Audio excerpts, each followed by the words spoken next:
इस शहर में कॉन्सुलेट खोलने वाला पहला देश भारत ही था और तब से यह शहर हमारे संबंधों के कई माइलस्टोन का साक्षी रहा है। फ्रेंड्स, 2015 में स्थापित किया गया यह फोरम आज रशियन फार ईस्ट के विकास में अंतर्राष्ट्रीय सहयोग का एक प्रमुख वैश्विक मंच बन गया है। इसके लिए मैं राष्ट्रपति पुतिन की दूरदर्शिता का अभिनंदन करता हूं और उन्हें बधाई भी देता हूं। 2019 में मुझे इस फोरम में रूबरू हिस्सा लेने का मौका मिला था। उस समय हमने भारत की एक्ट फॉर ईस्ट नीति की घोषणा की थी और परिणाम स्वरूप रशियन फार ईस्ट के साथ विभिन्न क्षेत्रों में भारत का सहयोग बढ़ा है। आज यह नीति भारत और रूस की special and privilege strategic partnership की एक प्रमुख स्तंभ बन गई है।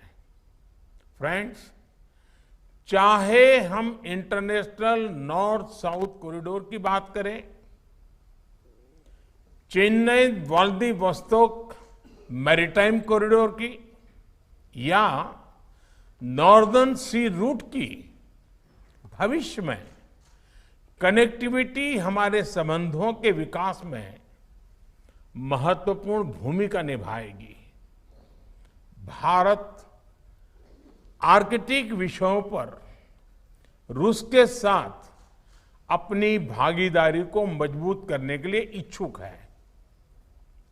ऊर्जा के क्षेत्र में भी सहयोग की अपार संभावनाएं हैं।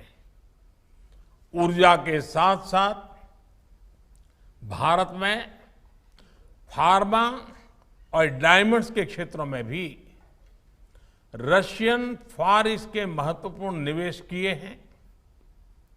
रूस कोकिंग कोल की सप्लाई के माध्यम से भारतीय स्टील इंडस्ट्री के लिए एक महत्वपूर्ण भागीदार बन सकता है। हमारे बीच टैलेंट की मोबिलिटी में भी अच्छा सहयोग बन सकता है। भारतीय प्रतिभा ने विश्व के कई साधन संपन्न क्षेत्रों के विकास में योगदान दिया है। मुझे विश्वास है कि भारतीयों की प्रतिभा और प्रोफेशनलिज्म से रशियन फार ईस्ट में तेजी से विकास आ सकता है।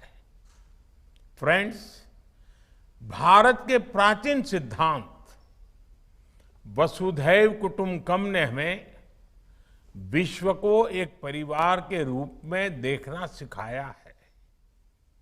आज के ग्लोबलाइज्ड वर्ल्ड में विश्व के किसी एक हिस्से की घटनाएं पूरे विश्व पर प्रभाव पैदा करती है। यूक्रेन संघर्ष और कोविड महामारी से ग्लोबल सप्लाई चेन्स पर बड़ा असर पड़ा है। फूड ग्रेन, फर्टिलाइजर और फ्यूल की कमी विकासशील देशों के लिए बड़ी चिंता के विषय है। यूक्रेन संघर्ष की शुरुआत से ही हमने डिप्लोमेसी और डायलॉग का मार्ग अपनाने की आवश्यकता पर जोर दिया है। हम इस संघर्ष को समाप्त करने के लिए सभी शांतिपूर्ण प्रयासों का समर्थन करते हैं। इस संबंध में हम अनाज और फर्टिलाइजर के सुरक्षित निर्यात संबंधित हाल की सहमति का स्वागत भी करते हैं। मैं एक बार फिर राष्ट्रपति पुतिन का धन्यवाद करता हूं कि उन्होंने मुझे इस फोरम को संबोधित करने का अवसर दिया और इस फोरम में उपस्थित सभी भागीदारों को हार्दिक शुभकामनाएं देता हूं। बहुत बहुत धन्यवाद। तो आप सुन रहे थे प्रधानमंत्री नरेंद्र मोदी को, जो पूर्वी आर्थिक मंच के प्लेनरी सेशन में अपना संबोधन कर रहे थे।